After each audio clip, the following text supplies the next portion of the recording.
Bonjour Gilles, Bonjour, comment allez-vous? naturellement bien. Bon, bah, tant mieux. Non, alors, je voulais une réponse, rapide puisque comme vous avez été au ministère de la Justice, j'évoquais ce personnage d'État au Brésil qui défend Ça les n'existe pas en France. on est bien d'accord, ça n'existe pas? Non, parce que le droit n'est pas construit de la même façon. Donc en France, toute entité qui veut intervenir sur le terrain judiciaire ou juridique le fait elle-même. Il n'y a pas un représentant de la France. Mais alors est-ce que ce serait pas souhaitable qu'on en ait un justement pour défendre nos intérêts, un peu un champion comme ça? Non. Vous pensez pas? Nous ne sommes pas à ce point un petit État relégué au fond de la classe pour avoir une personne et une personne seulement qui va pouvoir défendre le pays. Non, nous avons tout un ensemble d'instruments juridiques qui permettent de le faire. OK, je comprends. Mais est-ce que l'on les utilise? Parce que c'est ça la question. Parce qu'on a Ça, c'est une autre question. mmh, À partir du moment où vous avez une politique, vous menez votre politique. Vous ne menez pas la politique inverse. Donc, la question n'est pas de l'instrument disponible pour mener la politique, mais de la politique menée. voilà, moi ce que je trouvais, Le c'est des juste Brésil, par exemple, pour prendre le cas, a une politique très différente de la France. Il a indiqué à Apple il y a quelques années que si Apple n'envoyait que des iPhones fabriqués en Chine, on ne vendrait plus d'iPhone au Brésil. On fabrique maintenant les iPhones au Brésil. Voilà. Il n'a pas une structure particulière qui lui a permis de faire ça. Il a une volonté politique. C'est tout. C'est la seule question.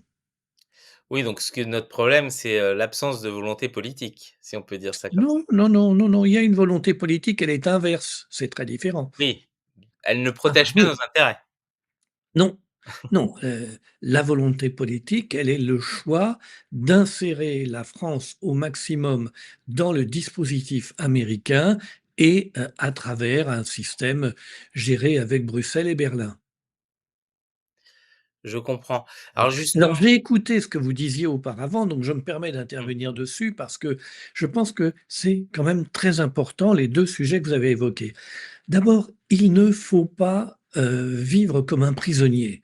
C'est-à-dire que accepter le débat sur est-ce qu'on doit quitter Twitter ou X avec son nom actuel parce qu'il n'y a plus de censure, c'est un débat entre des prisonniers qui disent mais qu'est-ce qui se passe?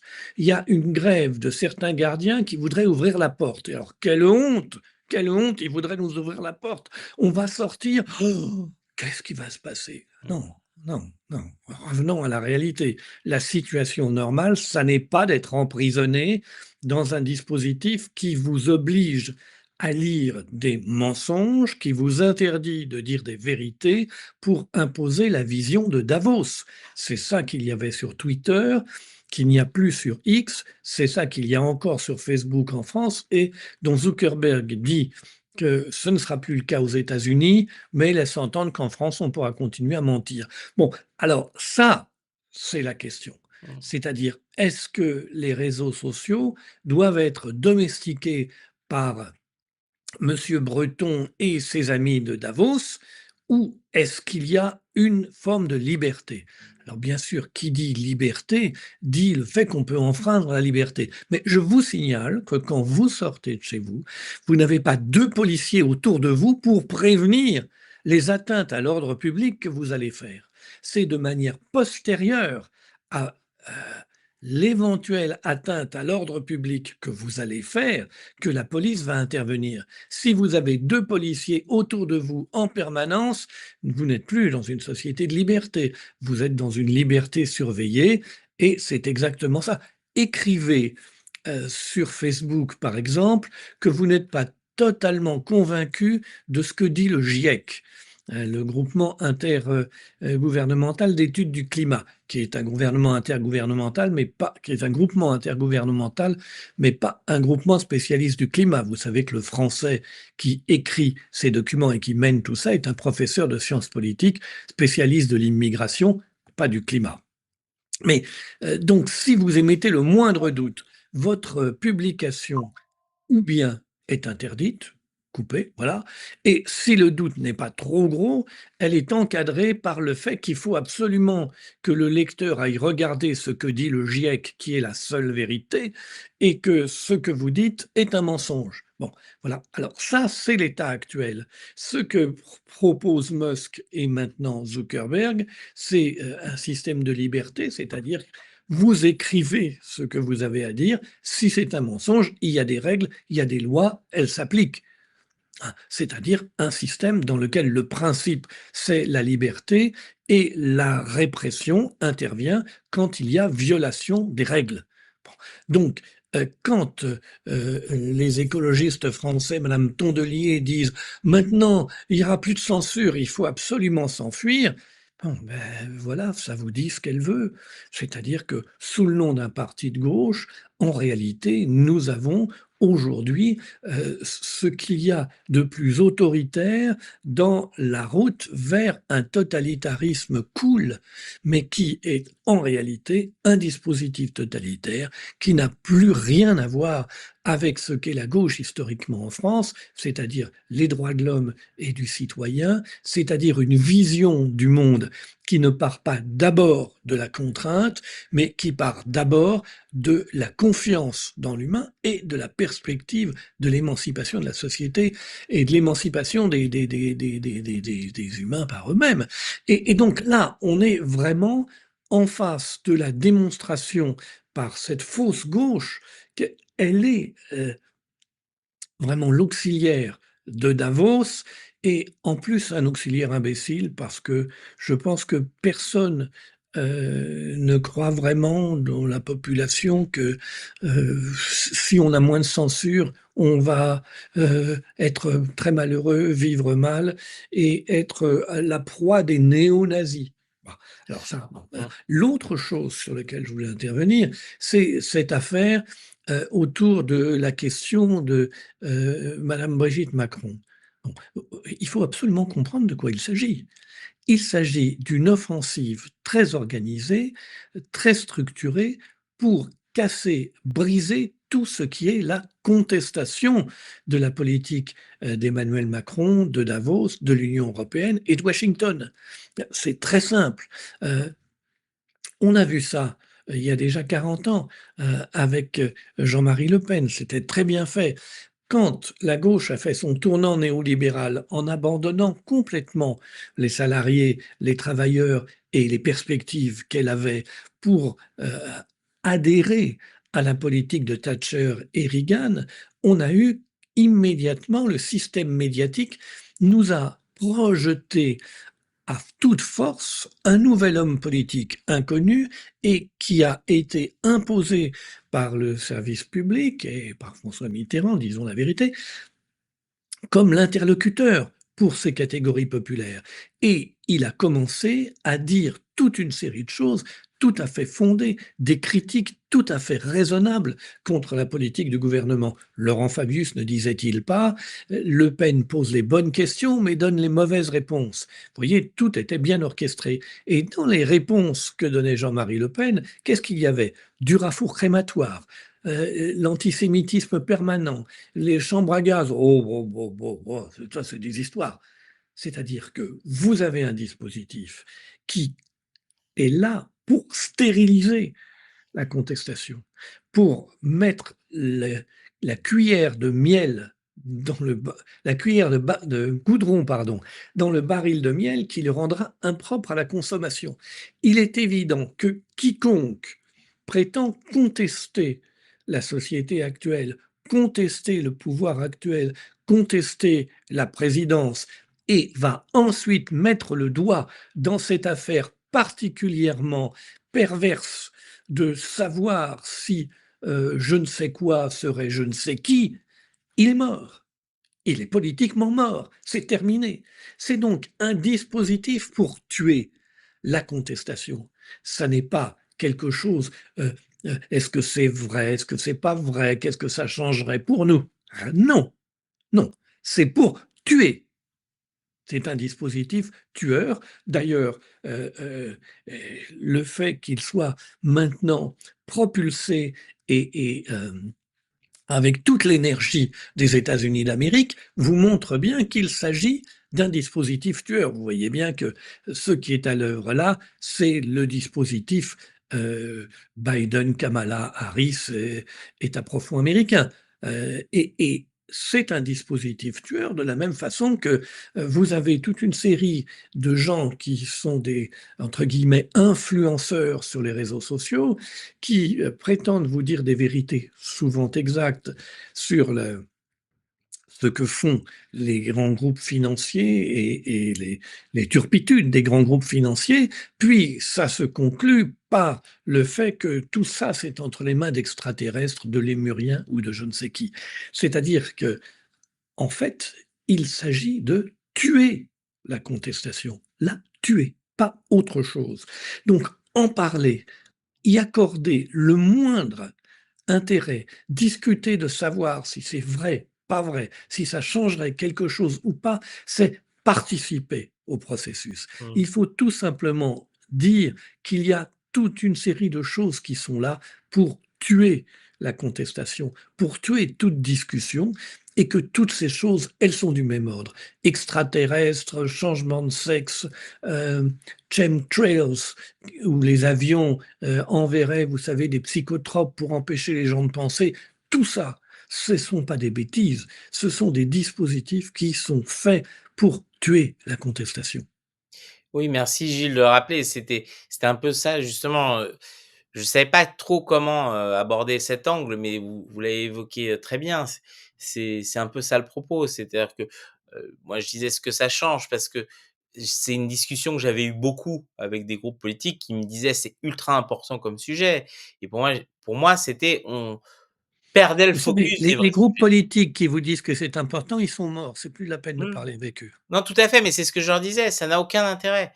C'est-à-dire que, pour moi, il y a des vrais sujets et on perd son énergie sur des faux sujets et vous avez évoqué, c'est un très intéressant parce que c'est si je me, trompe pas, c'était à la jeunesse du groupe Bilderberg où justement il y a des études très sérieuses qui sont faites sur la question et d'un seul coup, je crois un ex-agent de la CIA commence à dire qu'en fait, c'est des lézards, des hommes lézards qui dirigent le truc et donc le sujet devient complètement, on va dire, démonétisé, si on peut dire ça comme ça et ceux qui font des études très sérieuses sur, ce groupe-là, se retrouvent ridiculisés parce que à cause justement de cette personne qui a parlé, des hommes lézards et donc ils ne pouvaient plus en parler.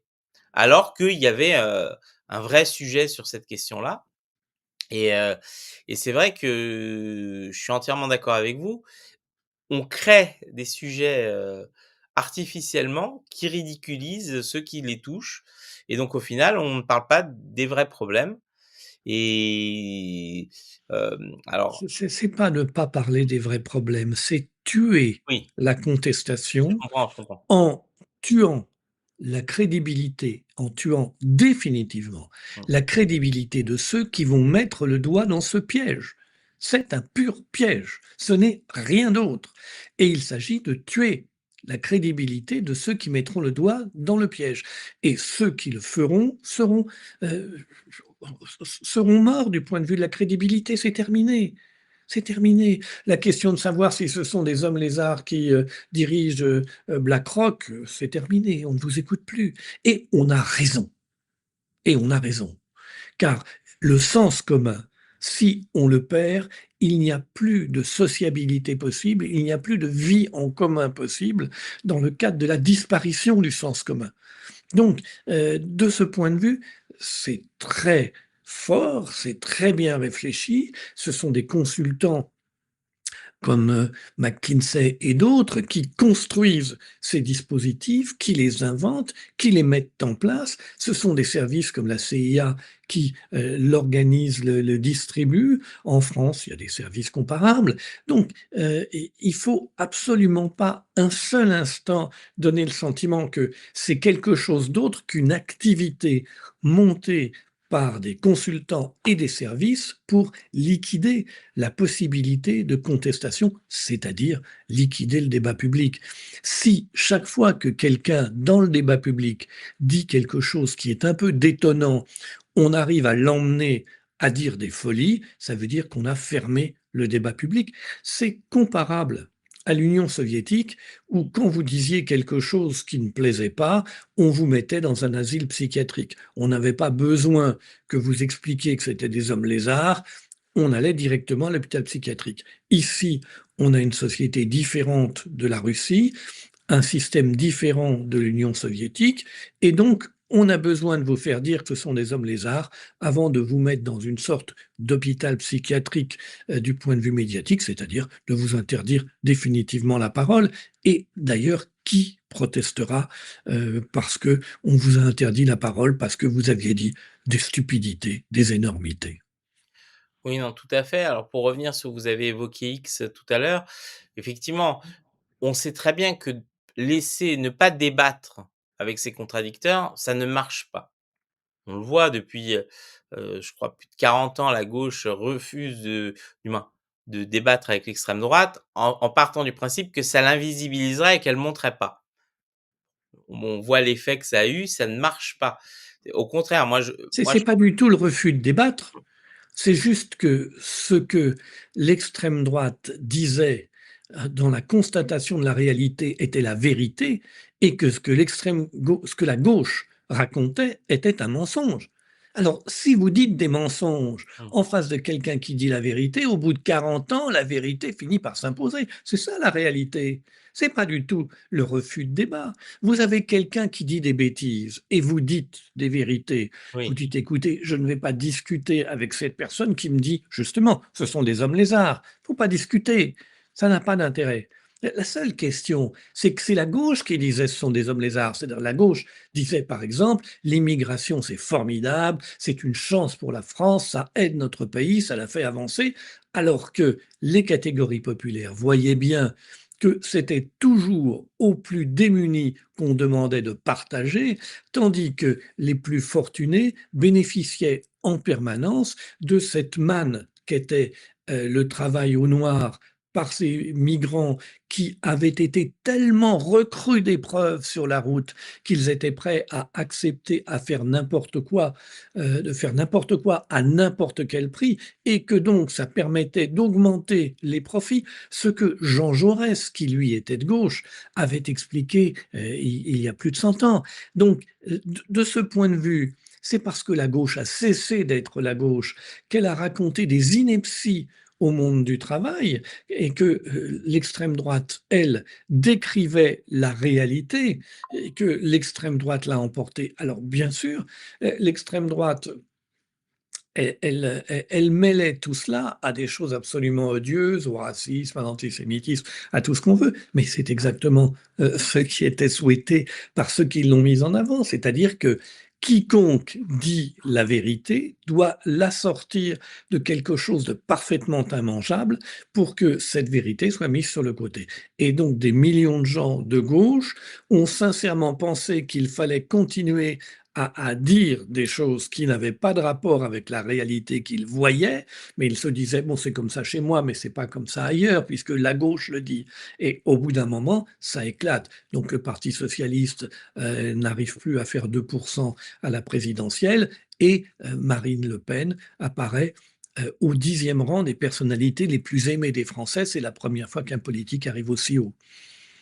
alors c'est pas parce que justement il y avait une, tendance il y a quelques années, c'était le fameux déplatforming, c'est-à-dire, ces groupes de pression, je pense à, Sleeping Giants et cetera, qui faisaient pression sur les annonceurs pour les faire quitter telle ou telle plateforme ou soutenir tel ou tel média et cetera et que justement, derrière cette culture parce qu'on voit Sandrine Rousseau aussi a réclamé un départ massif, de Twitter, ou de X, il y a pas cette logique-là, en fait, de se dire: «On va réussir à les faire taire», alors que ça ne marche pas, en fait, et du moins Je ou ne à faire vois pas. plaisir à leur faire croire à leurs militants qu'on peut combattre, ça. Je sais pas, c'est très étrange, en fait, pour moi, cette vision. Et il me semble que vous faites une confusion.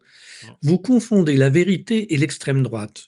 mmh, C'est pas parce que l'extrême oui, droite a fait pendant 40 ans un constat réaliste mmh, de description de toute une série de problèmes du pays que la vérité est d'extrême droite. Non, la vérité, c'est la vérité.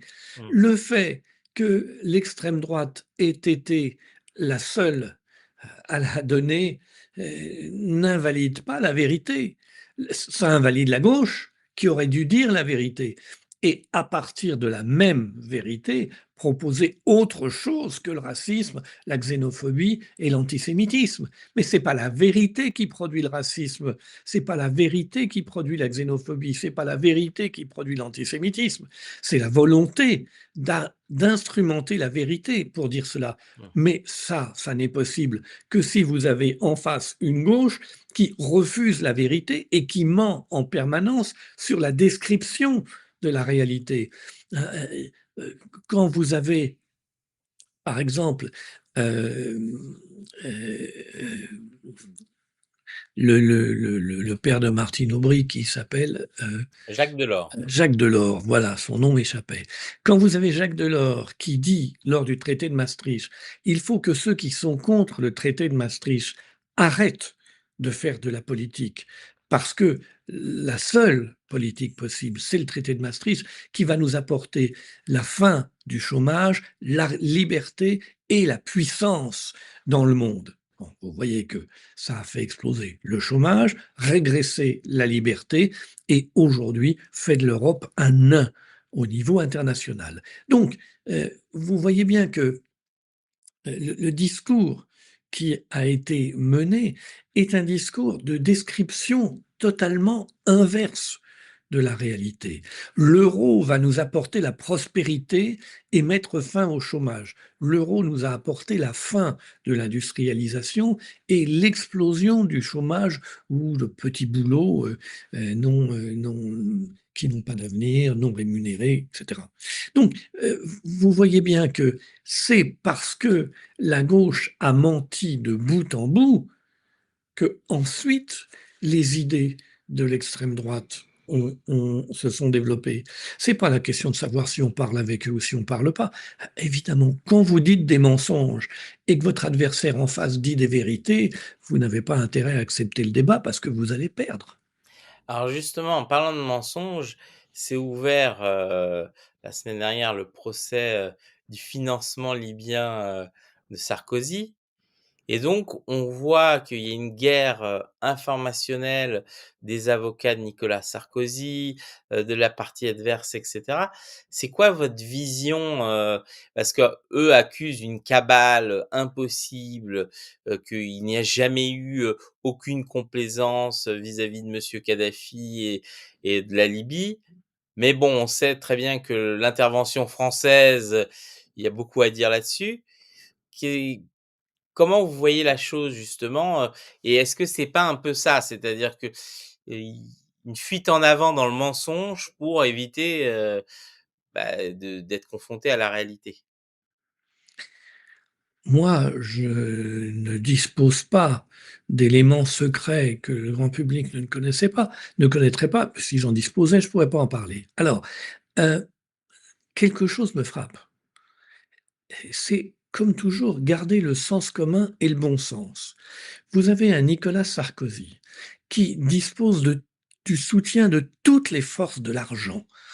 Il a ce qu'il veut chez madame Bettencourt. Il demande 300 000, il demande 1 million, il demande 2 millions, on lui donne, hein. Il a ce qu'il veut, chez les grands, c'est-à-dire chez Bernard Arnault, chez des gens qui ont des dizaines de milliards et qui savent vous donner tout ce qu'ils veulent, comme ils veulent, en passant par-dessus les règles, parce que c'est pas très difficile, hein. Par exemple, regardez la façon dont un certain candidat que je ne nommerai pas a procédé. Il est allé à New York, il a demandé à des Français résidant à New York de contribuer dans la forme légale, c'est-à-dire jusqu'à 5 000 € à sa campagne, et les employeurs américains de ses employés leur ont versé immédiatement 5 000 € qu'ils ont versés à ce candidat et qui les a rapatriés en France de manière parfaitement légale. On peut trouver que moralement, ce n'est pas bien, mais légalement, c'est indiscutable. Donc, il avait toutes les astuces légales possibles, il avait tous les financements possibles, tout l'argent, et il va monter une histoire invraisemblable avec un type particulièrement sulfureux pour ramasser 3 sous de plus. Simplement, moi, je ne connais rien à cette affaire, je ne connais rien à ce dossier. Simplement, la vraisemblance n'est pas au rendez-vous. Alors, si on nous dit il voulait de l'argent pour faire autre chose, c'est sa vie privée, il voulait faire je ne sais quoi, acheter un yacht, etc., là, c'est une autre question. Mais si on nous dit c'est le financement de sa campagne électorale, ça n'a aucun sens. Il avait tout l'argent qu'il voulait. Là où les procès sur la campagne électorale de Nicolas Sarkozy, sur les campagnes électorales de Nicolas Sarkozy, ont un peu plus de réalité, c'est quand on lui fait procès pour le dépassement du niveau financier autorisé. Parce que l'argent, il n'en a jamais manqué. La question, c'est, il en a mis plus que la loi n'autorise. Mais ce n'est pas les sources de l'argent, le problème. Les sources de l'argent, ce sont les mêmes que celles de Macron, c'est Bernard Arnault, c'est des grandes entreprises. Enfin, depuis quand la droite ne serait-elle pas le parti de l'argent? C'est quand même l'histoire de France. Ça s'est écrit dans tous les manuels scolaires, à moins qu'on ait expurgé les manuels scolaires comme on expurge les interventions sur Facebook. Alors c'est intéressant ce que vous dites parce que moi j'avais, échangé avec des spécialistes du dossier justement du financement, des dépassements de campagne de Nicolas Sarkozy et ce qui m'avait été dit, c'est qu'en fait, en réalité, c'est surtout qu'il surfacturait beaucoup et qu'en fait, à force de surfacturer, pour, puisque une partie, des fonds est remboursée, ils se sont pris eux-mêmes les pieds dans le tapis et donc en fait, au final, la campagne n'a pas forcément coûté plus que ce qu'elle aurait dû coûter, mais elle a été très, très, très surfacturée, ce qui a fait qu'ils ont explosé le plafond, mais ils ne peuvent pas le dire puisque le dire, ce serait admettre qu'ils ont essayé de se faire rembourser plus que de raison. Mais voilà, je sais que justement, et c'est pour ça qu'il y avait des écarts et que entre les prestations et ce qui était facturé et cetera.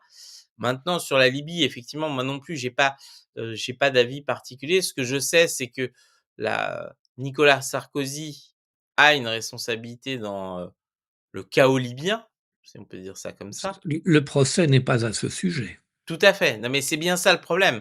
C'est pour moi, il y a un vrai sujet sur la question, de sa responsabilité sur ce qui s'est passé en Libye, des raisons pourquoi, pourquoi ils ont pris cette décision-là, alors Moi, qu'on sait je crois qu'il y a aussi un autre sujet, c'est à quel point les juges aujourd'hui ont le sentiment qu'il faut qu'ils fassent la peau des politiques et que c'est eux la vraie source du droit. D'ailleurs, Bruxelles leur dit tous les jours, vous êtes la vraie source du droit, mettez dehors tous ces politiques, finissons-en avec le suffrage universel.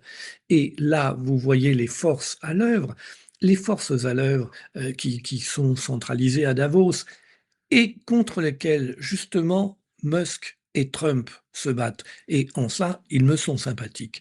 Et ces forces, qu'est-ce qu'elles disent? Elles disent que l'intervention du peuple dans les affaires de l'État, c'est quelque chose qui devient de plus en plus insupportable. Parce que ces gens votent mal. Regardez, en Roumanie, comme vous dit Thierry Breton, on a dû annuler l'élection parce qu'ils avaient pris un type qui ne nous plaît pas. Et en Allemagne, s'ils votent d'une manière qui ne nous plaît pas, on va annuler l'élection, vous dit Thierry Breton, qui se sent le nouveau Gauleiter de l'Allemagne. Donc, cette idée que les juges sont meilleurs que le suffrage universel, c'est l'idée qui correspond aux intérêts du groupe de milliardaires qui est derrière Davos, derrière l'Union européenne, derrière le complexe militaro-industriel américain, Kamala Harris, les démocrates américains, l'État profond américain et Joe Biden. Ce sont ces gens-là qui sont là. Alors, pourquoi ils s'en prennent à Nicolas Sarkozy? Simplement parce qu'il est là, c'est un politique, on va pouvoir taper dessus le plus possible. Et alors, comme souvent dans ces affaires, l'aile marchande, elle se situe dans ce qu'était jadis la gauche, parce que si vous regardez les procédures contre Nicolas Sarkozy, vous voyez que la plupart du temps, ce sont des gens du syndicat de la magistrature qui sont aux affaires et qui se battent pour démontrer qu'il faut condamner le politique, en l'occurrence Nicolas Sarkozy. Alors, moi, mon propos n'est pas de défendre Nicolas Sarkozy, mais de dire que ce n'est pas aux juges de décider de la politique, parce que si vous remarquez depuis un certain nombre d'années, dans de plus en plus de situations, des juges se mettent à dire si l'homme politique devait faire, avait le devoir, avait le droit. Non. La question, c'est le droit, les lois, et les lois sont votées par le Parlement, pas par les juges. Les juges ne décident pas. Alors certes, pour qu'ils puissent juger impartialement, c'est la séparation des pouvoirs. Ils sont indépendants, donc ils ne les juges, pas les procureurs, mais les juges sont indépendants et ils peuvent juger en leur âme et conscience, certes, mais à partir du moment où ils se regroupent pour, en leur âme et conscience, arriver à la conclusion qu'il faut se débarrasser du pouvoir qu'ont les politiques et faire qu'ils ne puissent plus intervenir que sur des questions secondaires et encore très encadrées par le système judiciaire et juridique, ça, c'est la fin de la démocratie. Et c'est ça qui est en route sous nos yeux dans le procès Sarkozy. Alors moi, je ne défends pas Nicolas Sarkozy sur les éléments qui sont donnés. Je n'ai aucun élément. Mais ce que je vois, c'est dans quoi ça s'insère, dans quoi ça se trouve, et raisonnablement ce qu'on peut en dire et en penser. Le sujet sur lequel il a été condamné dans l'affaire Paul Bismuth Mmh. est aussi quand même intéressant.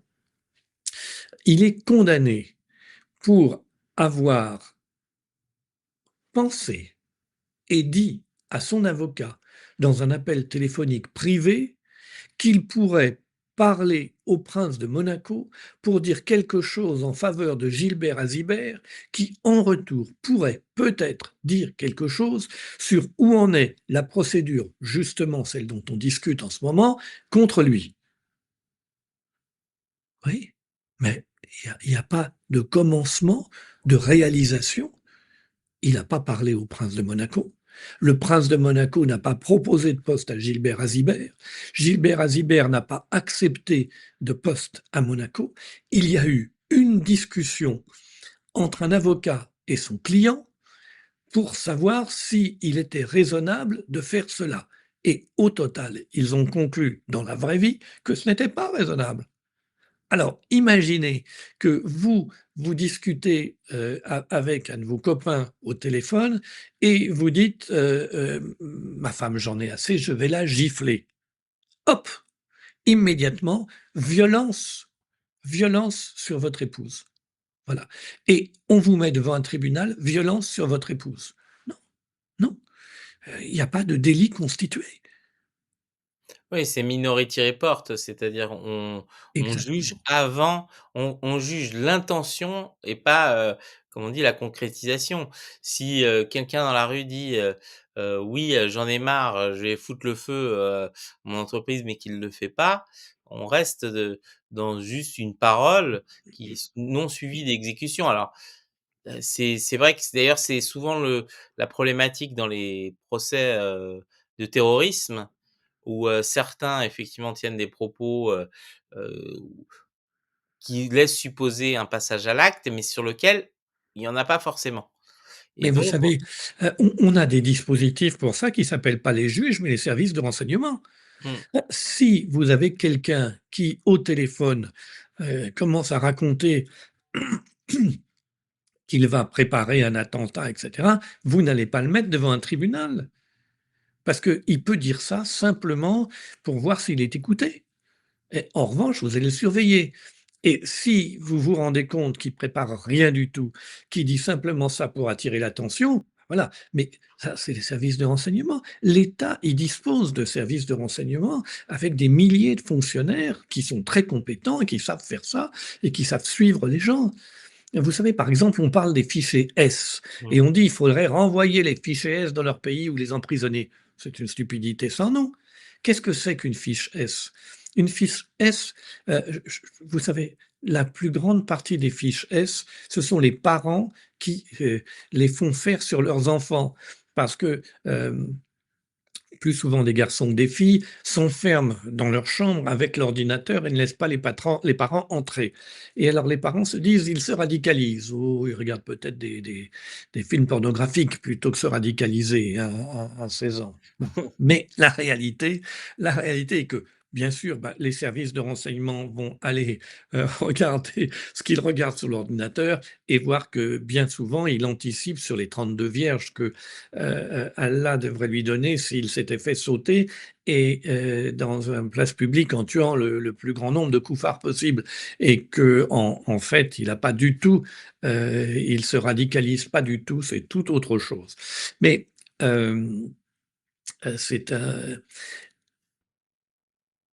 si vous prenez cette situation, tous les fichés S, la majorité, ce sont les parents qui font ficher S leurs enfants.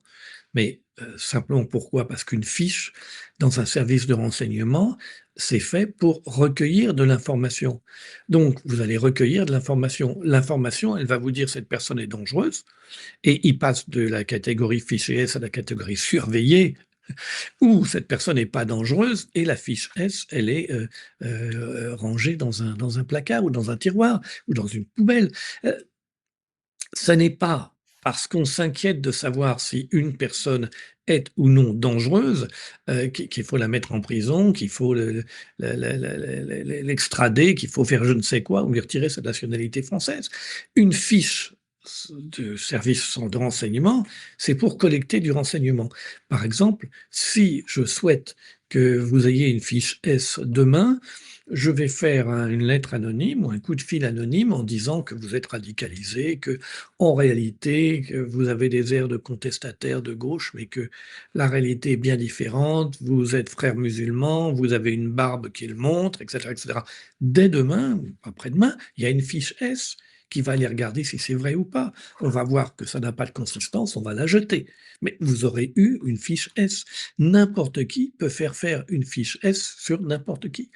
Et le problème est que nous avons un système médiatique qui est formé, essentiellement de paresseux et c'est tellement plus simple de faire croire que l'affiche S sur quelqu'un, c'est la preuve que la personne est toxique, dangereuse et que c'est un terroriste, c'est tellement plus simple. Sauf que la majorité des fiches S, ils ont moins de 20 ans, ils s'enferment dans leur chambre pour regarder des films porno. Voilà la vérité. Alors, évidemment, c'est moins amusant et les journalistes n'ont pas envie de dire ça parce que c'est pas vendeur, comme on dit dans ce milieu.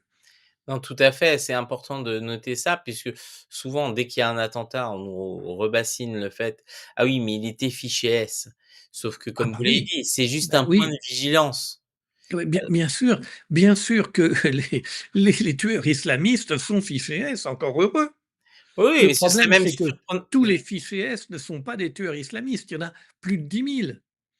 Tout à fait, non mais d'ailleurs ça prouve bien, l'efficacité, des services de veille puisqu'ils Bien sûr, sont, ce qui serait préoccupant, c'est que ce ne soit pas le cas. exactement. Là, on pourrait commencer à se préoccuper parce que ça voudrait dire que des gens passent complètement sous le radar. Voilà. Alors, souvent, ce qui est mal compris, sur la question des fichages, c'est que les gens partent du principe, comme vous l'avez dit, que tout fichier S devrait avoir, un van banalisé qui le suit en permanence avec une équipe de la BRI prête à intervenir pendant qu'il va acheter, son poulet. Dire c'en est grotesque, mais effectivement, c'est important de le rappeler. Alors, certains se plaignent dans le chat qu'apparemment c'était 77 vierges et pas 32 et que probablement il y a eu des restrictions budgétaires, au paradis des musulmans.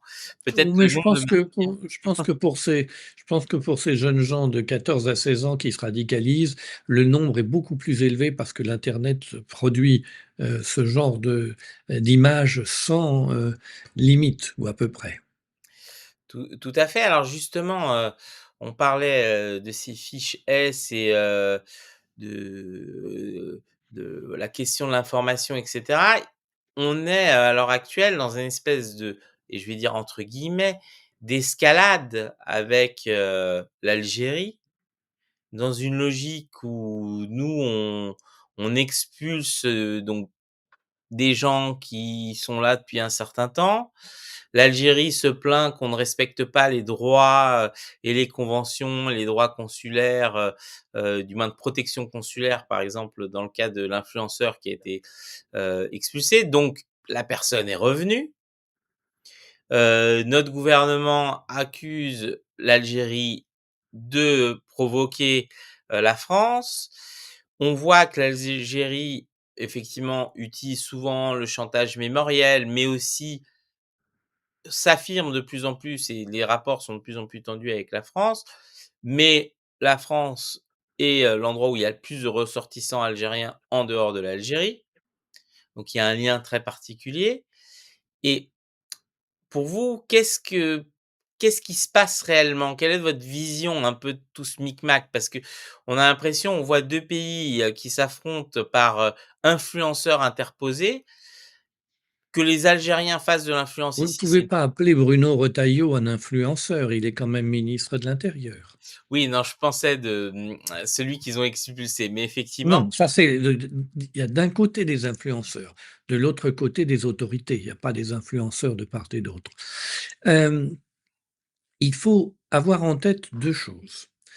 Vous avez un pays qui a mené une guerre d'indépendance dans des conditions complexes, puisque le FLN, qui est le parti qui l'a emporté avec une énorme violence contre les autres partis indépendantistes, comme le MNA ou d'autres organismes qui existaient. Donc il a pris le pouvoir avec une violence contre la France, ça c'est le propre de la guerre d'indépendance, c'est logique, heu, mais avec une violence contre toutes les autres tendances indépendantistes. Alors, il était dirigé par un homme de culture, qui était un quelqu'un qui avait une vraie vision, qui était Ahmed Ben Bella, et qui, a essayé de sortir, son pays du sous-développement et de le sortir de la colonisation en prenant appui sur la richesse pétrolière du pays. Quelques mois plus tard, il a été renversé par Wahri Boumedienne qui, lui, pensait qu'ils étaient un certain nombre à, avoir pris beaucoup de risques, militairement, et qu'il fallait maintenant une rémunération et que le pétrole était pour eux. Et cette caste militaire a pris en main la rente pétrolière. Elle la place en général en Suisse, mais peut-être elle va aussi le mettre ailleurs. Elle fait beaucoup d'achats en France et cette caste militaire, elle affame son pays pour profiter de la rente pétrolière.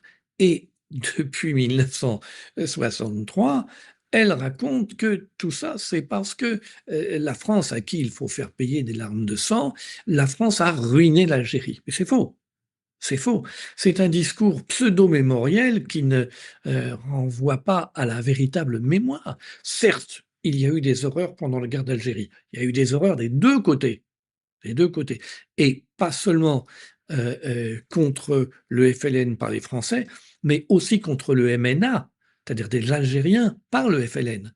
Donc, la guerre d'Algérie, c'est un rassemblement d'horreurs, mais il faudrait que la vérité soit donnée de manière un peu plus précise.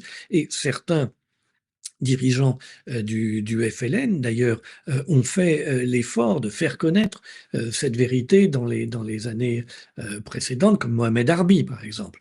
Alors ça, vous avez une caste militaire qui a décidé de s'emparer de la richesse pétrolière et qui, pour justifier auprès de sa population la très mauvaise situation de l'Algérie, raconte que c'est de la faute de la France. Bon, exactement comme ici, quand il y a le moindre problème, on dit c'est Poutine. Voilà, c'est Poutine. Alors, vous avez de l'autre côté l'Algérie qui a envie d'avoir un grand partenaire qui va aider cette caste militaire à continuer à garder le pouvoir et à permettre à la société de vivre un peu mieux pour pas qu'il y ait trop d'agitation. Ce partenaire s'appelle la Russie. Et alors, la Russie, elle entend tous les jours les dirigeants français lui dire que ils vont la tuer, qu'ils vont faire du malheur, etc., etc. Alors, la Russie, évidemment, je n'ai pas d'informations particulières, mais si j'étais la Russie, je ne dirais pas dans l'oreille des dirigeants algériens, si vous voulez être bien avec moi, dites du bien de la France. Non, non. Je dirais, on est dans le grand jeu de la guerre froide, eh ben, les Français veulent dire, les dirigeants français n'ont jamais de mots assez durs contre la Russie. Si vous voulez dire des mots contre les dirigeants français, vous aurez l'amitié de la Russie. Ah ben voilà, c'est exactement ça, c'est rien d'autre. Mais alors justement, parce que moi j'ai lu, le communiqué, du ministère des Affaires étrangères, algérien qui, disait, on va dire, semblait démontrer qu'il y a eu une certaine impréparation, dans l'expulsion, Ah totalement, heu elle est pas en règle. Parce que vous avez les dirigeants politiques français qui font de la télévision. Ils font pas du droit. Ils font de la télévision, ils font de la politique. Oui, la télévision, c'est de la politique. Mais ils n'ont pas obtenu les documents qu'il faut obtenir lorsqu'on expulse une personne dans un autre pays. Donc, ils ont pensé que les caméras de télévision suffiraient à impressionner, le régime algérien. Sauf que pour les raisons qu'on a indiquées, le régime algérien, il a toutes les raisons du monde de ne pas se laisser impressionner et tout au contraire, de montrer une grande force parce que il a des soutiens derrière qui lui disent: «Pas de problème, on est derrière vous, s'il y a une difficulté, on est là».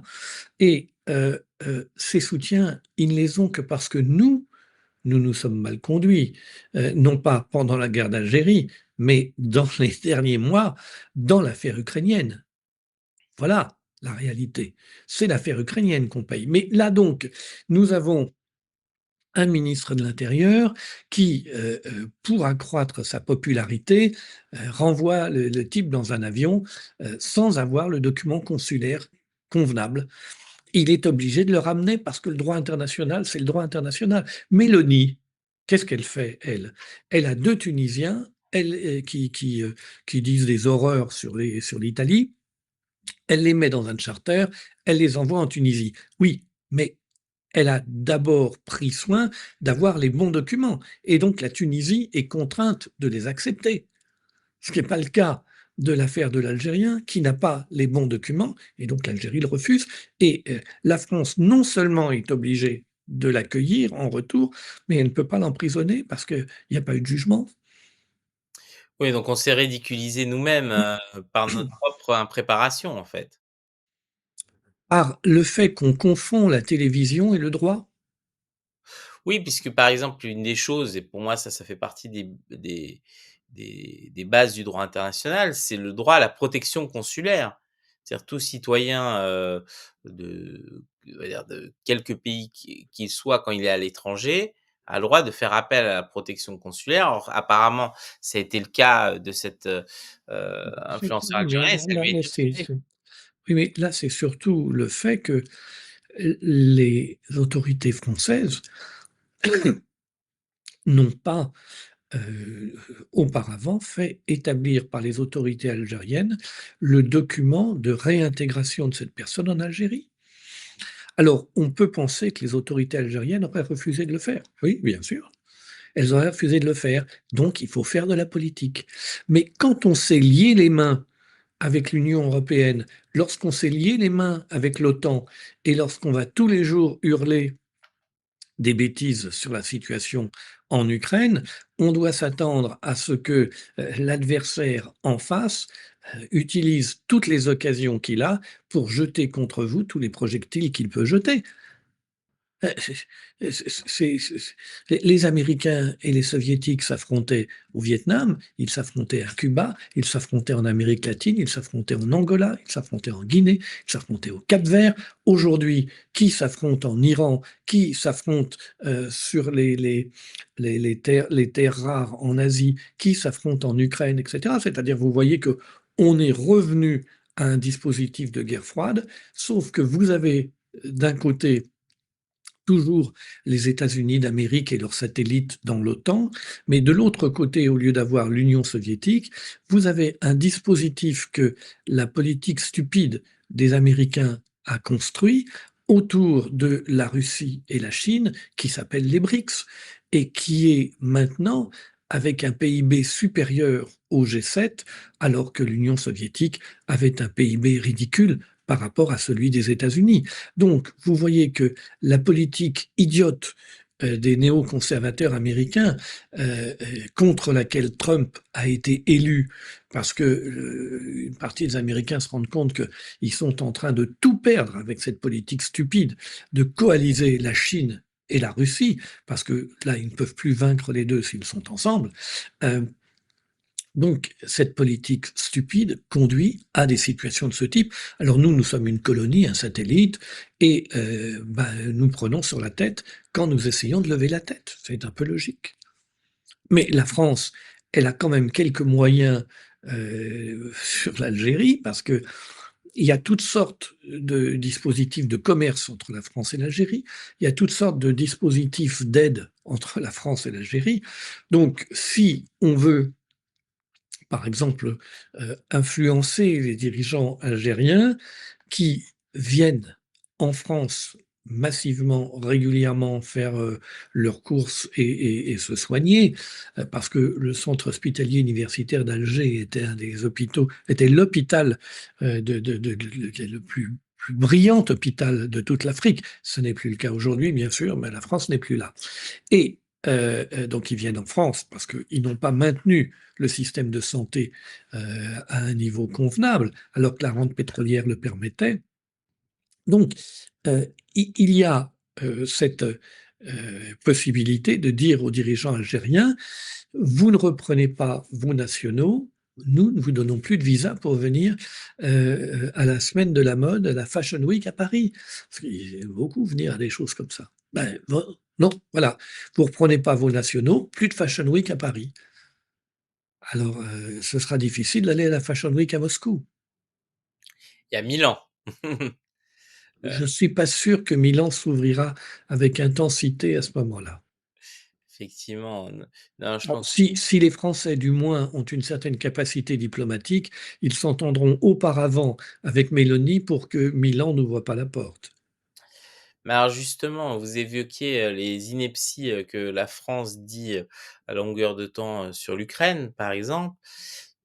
Moi, je trouve qu'on est très silencieux sur les déclarations belliqueuses, justement, de Donald Trump, qui parle de racheter le Groenland ou de reprendre le canal de Panama ou je crois de d'intégrer le Canada, alors que Est-il président des États-Unis? pas encore. Merci. Effectivement, ça peut se justifier de cette manière-là où il n'est Je encore ne vois pas ce que la France a à dire sur les propos privés d'une personne qui sera le 20 janvier président des États-Unis. c'est pas faux, vu, sous cet angle-là, effectivement, on part du principe qu'il est encore dans ces cas-là, encore en campagne, même s'il est élu et que ses La, la propos n'engagent France, personne. la France doit tenir son rang. Elle n'est pas là pour discuter avec n'importe quelle personnalité médiatique qui dit n'importe quoi. Le président des États-Unis, en tant que président des États-Unis, si il demande aux autorités américaines de préparer l'annexion du Mexique ou du Canada, la France parlera. C'est naturel, c'est indispensable. Pour l'instant, nous sommes en face d'un agitateur médiatique élu président des États-Unis, qui le sera dans 7 jours. Bon. Et à ce moment-là, quand il sera président des États-Unis, est-ce qu'il voudra encore annexer le Canada? Vous savez, François Mitterrand disait, celui qui ne veut pas la rupture avec le capitalisme, la manière, ça, on verra, c'est un débat. Mais celui qui ne la veut pas, la rupture avec le capitalisme, celui-là, il n'a pas sa place au nouveau Parti socialiste, il n'a pas sa place dans notre projet. C'est pas le président de la République française qui vous parle de rupture avec le capitalisme. Hein. Et il n'a pas fait la rupture avec le capitalisme, il a fait la rupture avec la gauche. Bon, alors donc, il faut voir ce qu'est le propos de la personne privée et ce qu'est le propos de l'institution qu'est le président des États-Unis ou le président de la République française. Alors moi, j'ai trouvé quand même intéressant, en termes, sémantiques, c'est-à-dire que les Américains sont convaincus que, leur modèle et en particulier, les habitants du Groenland préféreraient leur modèle américain que celui du Danemark et en fait, plusieurs sondages sont parus que oui, les gens du Groenland aimeraient bien leur indépendance. Par contre, il est hors de question pour eux, d'embrasser le modèle social américain et qu'ils sont très contents avec leur modèle social à eux. Ce Mais qui vous savez, si vous faisiez un sondage dans les rédactions des médias français en leur demandant s'ils sont prêts à devenir immédiatement américains, vous auriez, une réponse massive: «Oui». Effectivement, jusqu'à se rendre compte, en fait, de ce que ça c'est la réalité de ce que ça voudrait dire d'être réellement américain. Oh, mais ils s'en rendent compte tout à fait. Mais ils sont partants. Ben, ils sont partants. Je vous parle des rédactions, je vous parle Ouais. pas des employés des des catégories populaires. Je vous parle des rédactions des grands médias. Ces gens se vivent comme des Américains et ils souffrent d'être Français. Lisez bien ce qu'ils écrivent. Non, C'est une souffrance pour eux d'être Français. c'est clair que quand on voit la pas la gentillesse, mais la candeur parfois, vis-à-vis des ingérences, états-uniennes sur le reste des pays du monde et le traitement qui est fait quand c'est d'autres pays, qui exercent la souveraineté et je parle même pas de la Russie, hein, mais des autres pays, en général.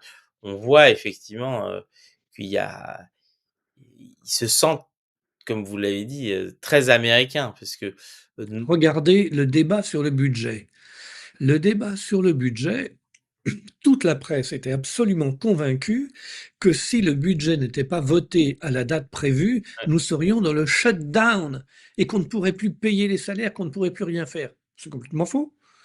oui, C'est tout à fait, complètement c'était faux. lunaire. C'est la constitution des États-Unis d'Amérique, mais la constitution française, elle dit qu'on continue à exécuter le budget de l'année précédente et d'ailleurs un vote unanime a confirmé ça au parlement, mais même s'il n'y avait pas eu ce vote au parlement, il y a une jurisprudence, on continue d'exécuter le budget de l'année précédente. C'est pas une situation formidable, mais ça n'a rien à voir avec le shutdown américain où on ne paye plus les militaires, on ne paye plus les fonctionnaires, on ne peut plus rien payer. Eh bien, toute la presse française vous parlait du shutdown devant lequel on était et Même des je vous politiques, hein. assure qu'ils le croyaient. Ils se croient vraiment américains.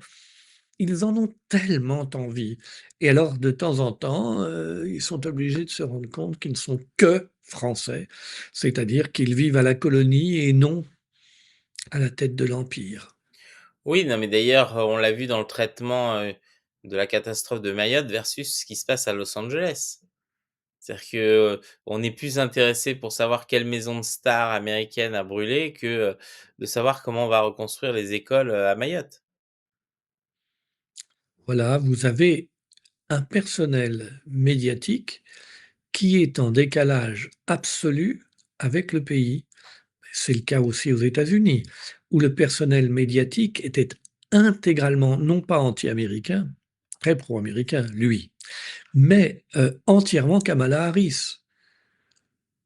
Et les Américains ont voté pour un autre, semble-t-il.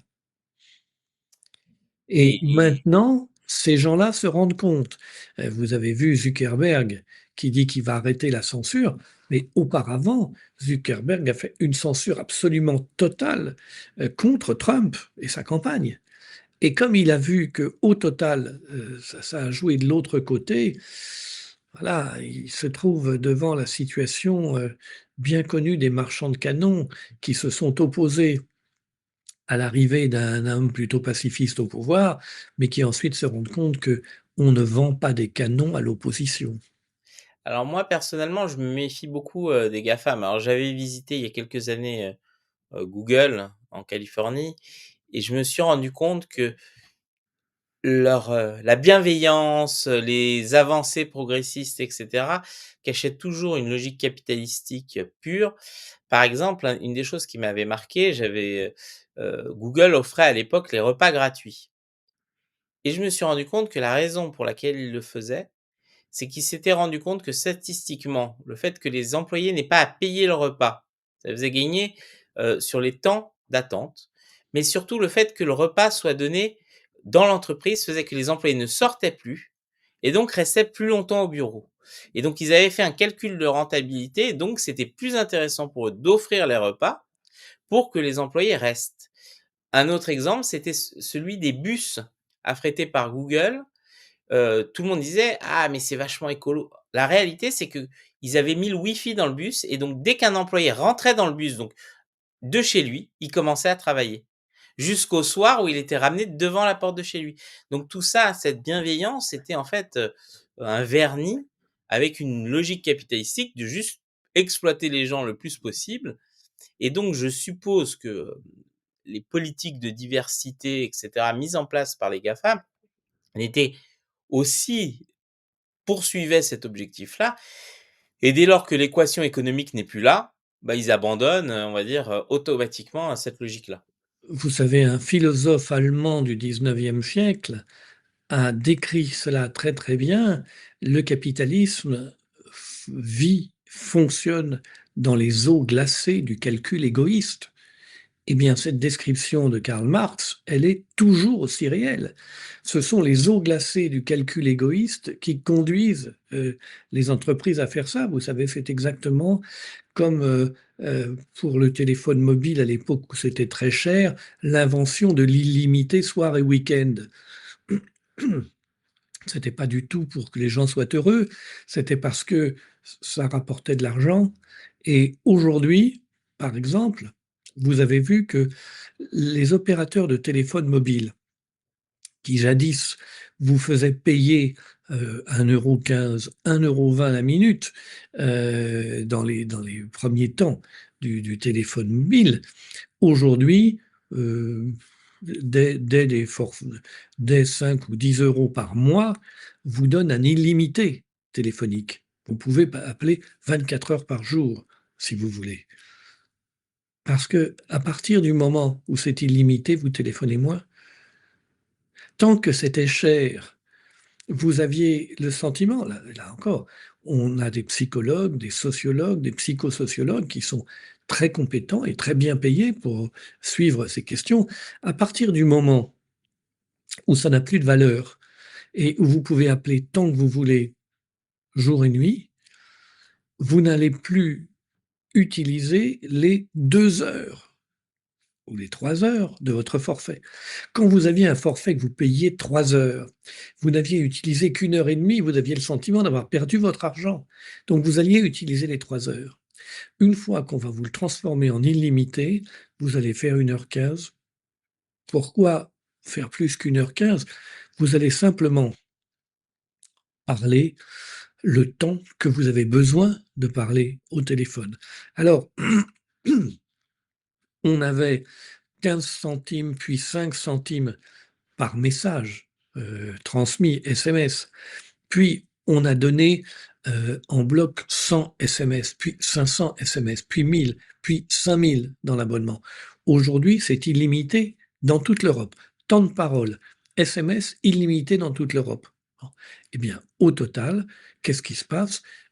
Il y a un volume certes élevé, mais la plupart du temps qui passe sous forme de data, c'est-à-dire dans un flux global, dans un réseau qui est essentiellement aujourd'hui déjà rentabilisé, déjà payé. Donc, tout ce qui est présenté par les opérateurs téléphoniques comme on se décarcasse pour le client, on fait des efforts, on met tous nos moyens pour le client, c'est simplement un simple calcul qui fait que c'est beaucoup plus rentable de dire au client, mais vous faites tout ce que vous voulez, comme vous voulez, quand vous voulez, vous êtes libre. Eh bien, à ce moment-là, le client ne va pas être dans la position de il faut que je consomme tout ce que j'ai payé, puisqu'il a payé un illimité. Et donc, on constate que si on lui donne l'illimité, il consomme moins. Oui, je crois que ça avait été même constaté dans certains restaurants à volonté, où au début, Absolument. la première fois, la personne vient sans pifre et les fois d'après, en fait, la personne fait un plat même plus petit qu'avant parce que, bah, elle voit qu'elle peut pas finir son plat et au final, c'est très rentable pour le restaurateur et voilà. Ce sont surtout des questions de compréhension de l'esprit humain. Si vous payez pour un plat, on vous sert ce plat, vous le mangez. Voilà. Et il est copieux pour pas que vous pensiez qu'il n'y a pas à manger. À partir du moment où c'est illimité, vous allez prendre ce dont vous avez envie en ayant une autre priorité, le cœur, le poids, le fait que si vous mangez trop, vous allez mal dormir, et cetera. Tous ces éléments vont jouer et vont faire que vous allez consommer moins de nourriture en illimité qu'à la carte. Tout à fait. C'est pour ça justement que je me méfie un peu, je pense que d'ailleurs on va voir, hein, dans les prochains jours. Alors on a parlé beaucoup de Meta, mais je serais très curieux de voir les autres entreprises de la Silicon Valley qui étaient à la pointe de ces politiques de diversité. Je pense toutes vont plus ou moins, se retourner parce qu'effectivement l'intérêt économique a changé et qu'aujourd'hui il est plus là et donc on va dire alors, je ne sais pas quelles étaient les bases économiques qui justifiaient, au moment où ces politiques-là ont été mis en place. Est-ce que c'est juste l'action politique qui disait: «Il faut faire ci ou ça?» Je pense qu'il devait y avoir des études de marché ou des choses comme ça qui les encourageaient là-dessus. Pas toujours, ayez en tête que parfois c'est simplement être bien avec l'autorité politique pour s'éviter des problèmes. Pour ce qui est de la censure sur Facebook, c'est ça. Oui, oui, tout à fait, puisqu'on voyait bien que, elle était, très biaisés et ils étaient très durs dans certains cas et dans d'autres, par exemple, quand c'était, dans le dans l'intérêt des États-Unis, par exemple, de déstabiliser tel ou tel pays, d'un seul coup, il y avait plus aucune censure, où, les demandes des autorités en question ne passaient pas. Donc c'est vrai que je comprends tout à fait. On verra Voyez bien. par exemple Google. Google est très partisan de la liberté. Quand vous posez des questions sur Google, si vous êtes chinois en Chine, Google transmet immédiatement votre question au gouvernement chinois. C'est la liberté pour le gouvernement chinois de savoir qui pose quelle question. Oui, tout à fait. Mais d'ailleurs, Alors, vous avez montré tout à l'heure une carte en montrant les pays où Twitter ou X est interdit. C'est faux. non, où a été C- interdit Non, ou mais c'est faux. Ce sont des pays dans lesquels il n'a pas été autorisé. oui, je comprends. C'est très différent comme démarche. Parce que là, vous avez Thierry Breton et les amis de Davos qui veulent interdire X et Twitter et veulent donc faire croire que la majorité de la Terre l'a interdit. Non, la situation est bien différente. Dans un certain nombre de pays, l'internet est ouvert à des acteurs qui ont été agréés pour aller sur l'internet et donc X, Twitter, n'a pas été agréé. Peut ne pas avoir fait de demande, il peut avoir obtenu une réponse non. Il peut aussi, ne pas avoir fait de demande tout simplement parce qu'il y a dans ces pays des réseaux sociaux très puissants et que s'il arrivait, il aurait beaucoup de mal à supplanter ces réseaux sociaux existants. Vous savez, quand on a 1,5 milliard d'habitants et qu'on monte un réseau social ou 2, dans sa langue, un réseau social qui arrive dans une langue étrangère, il va pas faire des ravages. Il va devoir dépenser des sommes absolument extraordinaires pour exister et de toute façon, même en existant un tout petit peu à prix d'or, ça ne va pas lui rapporter grand-chose. Donc, il faut comprendre que nous sommes dans les eaux glacées du calcul égoïste et que donc on n'est pas là pour envahir la Chine avec Twitter parce qu'il y a déjà des réseaux sociaux en Chine. Donc, euh, on n'est pas du tout dans la situation coloniale que connaît l'Europe, qui est colonie des États-Unis. Donc, dès que les États-Unis font quelque chose, dès que l'Amérique tousse, l'Europe s'enrhume, parce que nous sommes de purs satellites, surtout dans le domaine des médias numériques. Mais ce n'est pas du tout la même situation. Y a-t-il un réseau social français? Y a-t-il eu une tentative de construire un réseau social français? Jamais. Jamais, hein. Les politiques, vous prenez un des dirigeants de la campagne, vous prenez un des dirigeants de la campagne de Sarkozy. Sarkozy devient président. Un de ses dirigeants, Laurent Solly, qu'est-ce qu'il devient? PDG actuel de Facebook France. Il n'a pas construit un réseau social français, hein. Vous voyez, c'est-à-dire que vous avez une classe dominante qui est en réalité une classe dominée. par l'empire auquel elle a décidé de faire allégeance. Hein, je ne vous raconterai pas la vente d'Alstom. Oui, non, mais c'est pour ça, tout à l'heure, je sais plus pourquoi je l'évoquais, mais que c'est oui, bah, c'était par rapport, à la question de la transidentité de madame Macron. C'était que pour des gens parlent de trahison d'État, c'est voilà, Alstom est un vrai scandale de trahison d'État. Il faut pas, on va dire, il y a des vrais il y a eu aussi toute l'histoire avec General Electric, effectivement, avec les promesses, ou Nokia, mais bon, ça va dans ce conglomérat Alstom, Alcatel, et cetera. Heu, on sait très bien que, il y a eu alors volontairement, et c'est la position aussi de Georges, quand on arrive à un certain niveau d'incompétence et tellement de décisions contraires aux intérêts du propre pays, c'est que c'est volontaire. On peut pas croire que les gens étaient aussi incompétents que ça. C'est Errare humanum est, mmh. perseverare diabolicum. Exactement, non mais tout à fait. C'est on va dire, on peut se tromper une fois, on peut se tromper même 2 fois. Il y a certains cas qu'on a vus, et par exemple sur des entreprises stratégiques complètement dépecées, et cetera. Heu, Par exemple, là, on sait très bien que les privatisations, en particulier dans le transport, ça ne marche nulle part dans le monde, et quand on voit, la privatisation à marche forcée de la RATP, on sait très bien alors différente cette fois-ci, on vend les lignes par appel d'offres. C'est-à-dire qu'au lieu de vendre l'entreprise dans son entièreté, maintenant on la découpe, et donc on sait très bien, et ceux qui sont derrière ça savent très bien que ça ne marchera pas. Et qu'à un moment, la puissance publique devra renflouer les caisses de tous ces opérateurs-là, ou qui s'en mettront bien sûr plein les poches pendant très longtemps.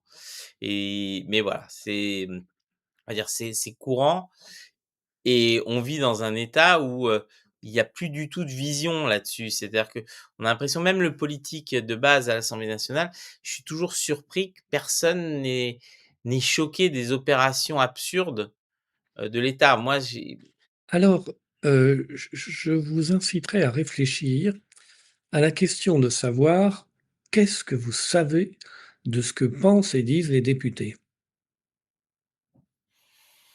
ce qu'ils en disent publiquement. Non. Oui, non, mais Ce c'est ce que que je sais, je ne sais pas reproduisent, la ré ce que veulent bien reproduire les médias de ce qu'ils disent publiquement. C'est très différent, c'est très différent. Imaginez que des députés qui s'expriment publiquement, il y en a tous les jours. Ils sont 577, il y en a tous les jours une bonne vingtaine qui s'expriment publiquement. Qui passent le filtre des médias, il n'y a que ceux qui disent des choses qui intéressent les médias des milliardaires qui passent. Ne confondez pas ce que disent les députés et ce que vous entendez de ce que disent les députés. Prenez la peine de regarder les questions d'actualité au Parlement sur les chaînes parlementaires ou les débats des commissions sur les chaînes parlementaires. Vous y découvrez qu'on parle de tas de choses dont le système médiatique ne parle pas, alors que c'est quelque chose qui intéresse beaucoup les députés. Alors, pourquoi les députés tolèrent-ils que le système médiatique soit à ce point éloigné du débat à l'Assemblée nationale ou au Sénat? Parce que si vous vous montrez désagréable avec le système médiatique, il se montrera désagréable avec vous et votre carrière politique est morte. Alors je suis d'accord, alors c'est vrai que moi j'ai la chance d'échanger en direct avec certains députés, donc je suis biaisé, dans cette vision-là, et je me rapporte plutôt à ce qu'eux, on va dire, échangent directement. Mais je suis assez d'accord, puisque souvent je suis assez surpris de projets de loi avec lesquels on va échanger et que je vois qu'ils ont réussi à faire passer, et dont aucun média ne parle, parce que c'est des sous-sujets industriels ou de petite enfance, et cetera, et que ça a l'air de n'intéresser personne, alors que pourtant il y a des avancées réelles, et Vous savez à quel point le Parlement est un endroit où les lobbies économiques interviennent. Le nombre de parlementaires dont les amendements sont écrits directement par des grands groupes économiques, financiers ou industriels est très élevé. Non, tout à fait. Mais alors c'est très intéressant tout ça.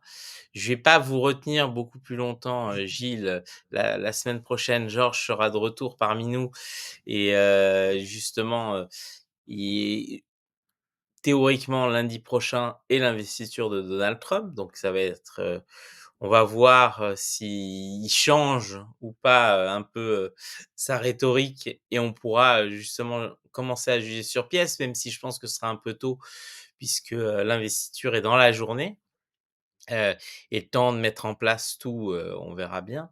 Mais ce qui est sûr, c'est que, c'est toujours, intéressant d'échanger avec vous parce que justement et en particulier, sur le premier sujet, le monsieur madame, je vais l'appeler comme ça parce que, je me fais violence de parler de ce sujet-là, mais je pense que vous avez très bien, analysé pour nos téléspectateurs la réalité, en fait, de ces épouvantails construits par le système de manière régulière qui permettent de tuer toute contestation et je pense que il faut retenir ça en tête et je pense que pour nos spectateurs, quand vous voyez un sujet un peu trop farfelu, utilisez votre bon sens et dites-vous que si on vous le jette en pâture et si on lui donne trop d'importance, c'est que probablement c'est pour que vous détourniez le regard et que vous deveniez ridicule à vous l'accaparer, si je peux dire ça comme ça.